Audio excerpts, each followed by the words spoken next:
Hey, welcome to my rock wrapping studio. I'm Danny, the Curious Crone, and this is a video that is, first of all, one of my favorite easy wraps. I love to do this one.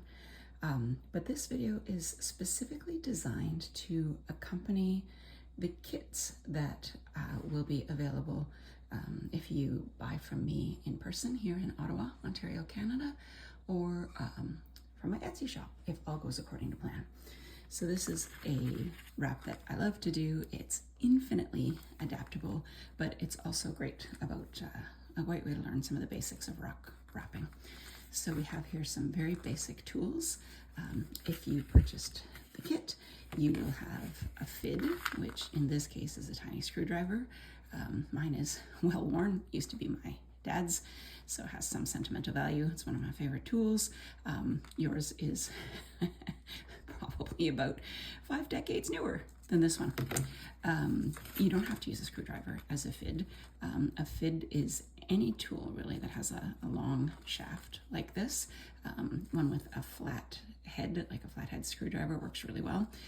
So you can use it to get underneath previous wraps. Your kit probably did not include a rock because rocks are very expensive to ship. But if you bought from me in person, you might have also included a rock. If you are supplying your own rock, to make this wrap work well, I suggest you have a rock that is, what's that, maybe 8 centimeters by 14 or 15 centimeters long. I'm not great with eyeballing measurements, but you can see it's about as wide as my 4 fingers and about as tall as my 3 fingers. That's just an approximation. As you wrap more rocks, you'll learn what makes a good sized rock for you and for your project. And not every rock will work with every wrap, and vice versa. They can be very persnickety.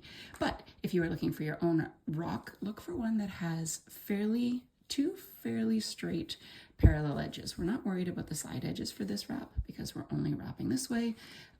So if they are a little bit more rounded, that's not a problem. And then we have approximately 2 meters, just a little bit over 6 feet of leather cord. This is 2 millimeter diameter leather cord, but you could use wax linen or cotton or lots of other things. But that's what's in the kit. And last but not least, we have, in this case today, a vintage key, a rusty old key. You can use other things for this wrap. You could use, for example, a crayon or a twig. Anything that is sort of long and straight will work, but we're using a key today because old keys are awesome. So we won't need the cutters, we don't need the FID right now. So we start with our rock. I kind of flipped it around a couple of times to decide which way I wanted to be the top.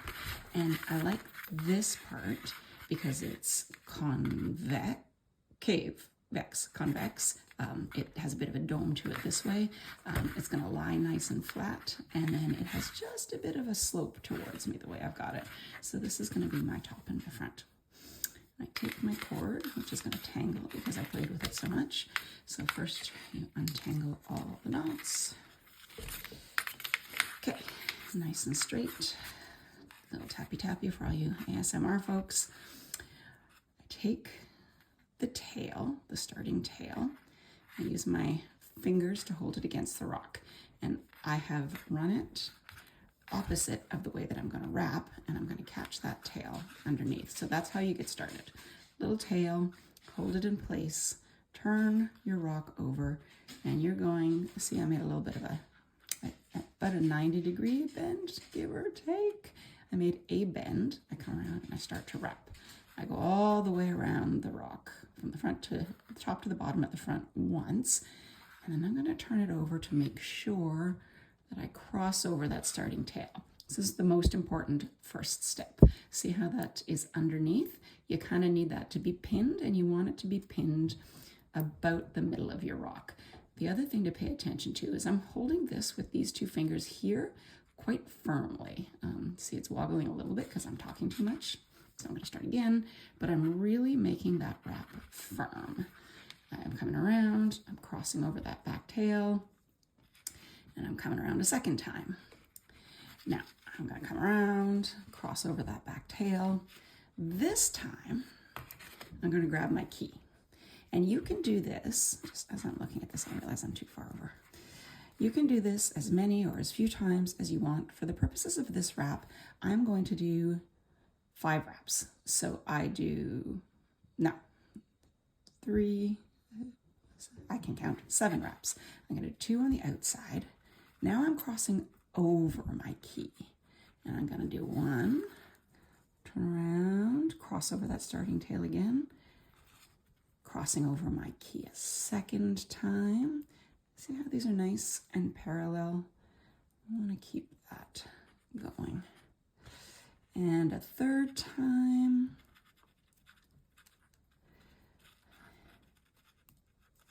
Okay, so I have 2 wraps on the edge. I have 3 wraps going over my key. See how I'm sort of adjusting that to keep these guys all parallel and tight? And then I'm gonna go under my key. Sometimes you just need to lever a little bit. And I'm gonna go around 1 more time. There's that starting tail, see, nice and trapped, it's not going anywhere. Use my thumb. So now I have a nice even set of 2 wraps on the right side, 3 wraps in the middle, and 2 wraps on the left side underneath. And I just kind of checked to see if everything is balanced here. This guy's a funny shaped rock. If he was straight across the top, then I probably would have moved my wraps over a little bit. But this is sort of the shape of the rock that I have to work with. So he's a tiny bit off balance to the right side. But so everything is trapped, fairly solid, and that key's not really going anywhere. If I needed to, maybe you need to shift it down a little bit this way for your design. Now is the time to do that before you start the spiral. So you could shake this up. You could do like 1 wrap under, 1 wrap over, 1 wrap under, 1 wrap over, that kind of pattern. Or you could do all over, or you could do just 1 holding it in place. There's infinite numbers of possibilities. I like the 2 and 3 and 2, just because what we do next is we're going to start a spiral. And what I've done is, instead of finishing that 7th wrap around the back, where it comes out from the key, I'm doing a counterclockwise turn, and I'm going to start building a spiral. So I'm using my thumb to just lever that key up a little bit. And then I'm going to go over the wrap and make a full circle. You see what I did there? So we started, the final wrap came from the back of the rock. It went underneath the key, and then we turned it to get that spiral started. And I see that spiral is a little bit caught on the underside of the key, so I'm just gonna tighten it up. There we go, that's what I wanted it to do. 1 little pop, so it lays evenly. Okay, so we've made a full circle. Super easy. Now you just follow your spiral. When you're making the spiral, notice I'm always applying tension here. And if you pull a little bit back and down, like you could just like randomly around it and make a spiral around it, and it's fine. Sometimes it's fun to have those chaotic lines, but I like a nice even line. So I'm always adjusting the spiral a little bit as I go. And I'm twisting the rock because you can go around like this, but I like the control. One of the keys to success of rock wrapping is to maintain that balance between a good firm tension and tension that is, if you're pulling so hard, you're pulling the elements out of whack. So I'm just flattening that. Okay, and there's our spiral coming together. So I notice now that I am starting to run out of rock, plenty of rock wrap. I'm starting to run out of leather cord, And also, my design is getting close to exceeding the end of my key.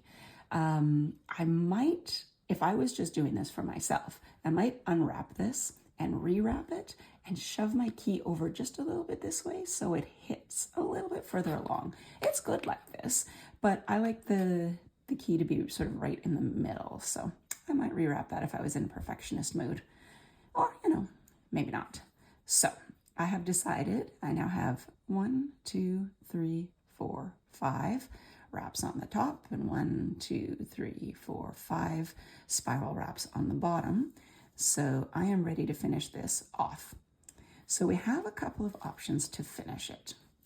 The idea we want to do is get this tail end underneath a spot where it's going to be held secure, just like that starting tail is. See how firm that is? That's not going to move anywhere. That's not going to unravel. When I cut that tail, that is firm and secure. I haven't used any glue or knots. You can use glue and knots if they work for you. But whenever I use glue, the project goes sideways and it's messy. And plus, like I said, sometimes I finish a wrap and I look at it and I think, oh, I should have moved it a centimeter to the left. So if you haven't used glue, then you have that option. You just unwrap it and try again. Sometimes I do a very quick primary wrap to see how much cord I'm going to use because I'm cheap and I don't like to cut my cord unless I'm sure that I'm going to use it. So anyway, sorry, I interrupted myself. So now I have to decide, where does this tail get hidden? I could hide the tail. I could go underneath here. So this is where the fid comes in. This little tool that we were talking about. I'm going to use that to wedge myself a space. So I could, see how I wedge that in there? I could slide it under here, and so my tail will sort of disappear at this point underneath, so it'd look kind of like that. But I think I would rather come all the way around and have it disappear under the tip of this key. So what I'm going to do instead is come over to this point. And let me think about what I need to do here. Actually, you know what? I changed my mind. I am going to tuck it under this point. Welcome to the magic of rock wrapping, where you change your mind on the fly about how the pattern is going to go.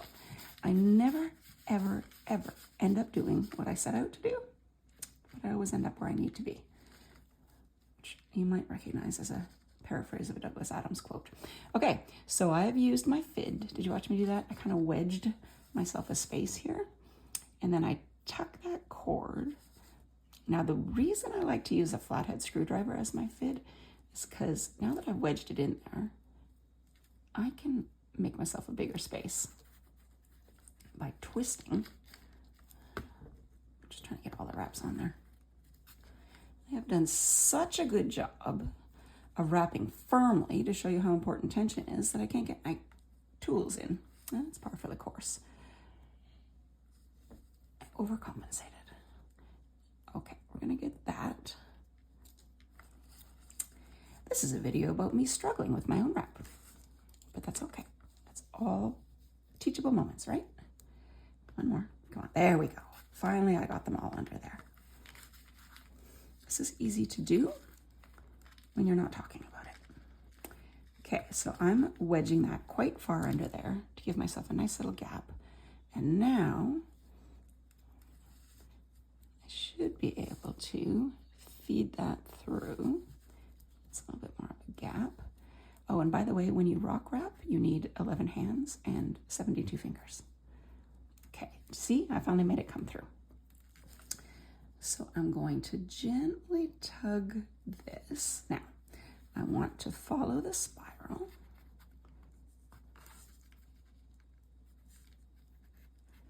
Without distorting it.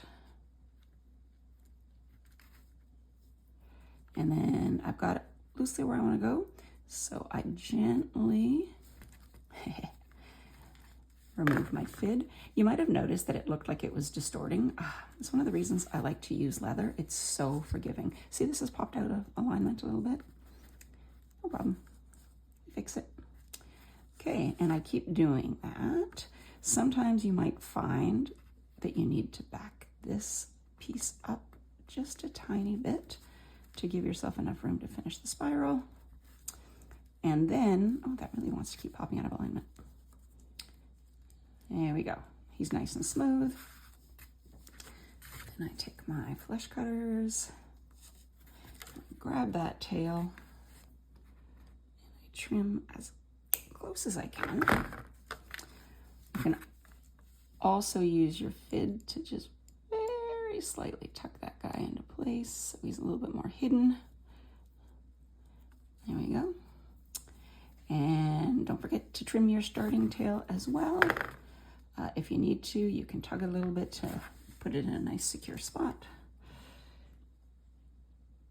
Snip that guy off there. Again, we're just going to use the fid to gently tuck that under. There we go. There is the back. And there is the front of our spiral around a key.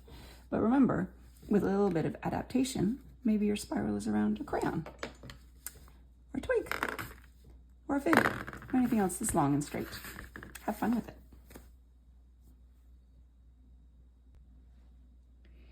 And if you enjoyed this video, a quick plug from me. I wrote an entire book about how to wrap rocks, a step-by-step introduction to the art of rock wrapping by me, Dani Donders. You can get this book as a downloadable PDF on Etsy if you like instant gratification and you want to download your own copy immediately, or you can buy it online. And if you would like to know more about where to get this 54-page full-color book that includes instructions for 3 rock wrapping projects and talks about embellishments that you can use and supplies and basic techniques, you can get that. You can get information about that on my website. That's curiouscrone.ca/wraprocks. Thanks very much.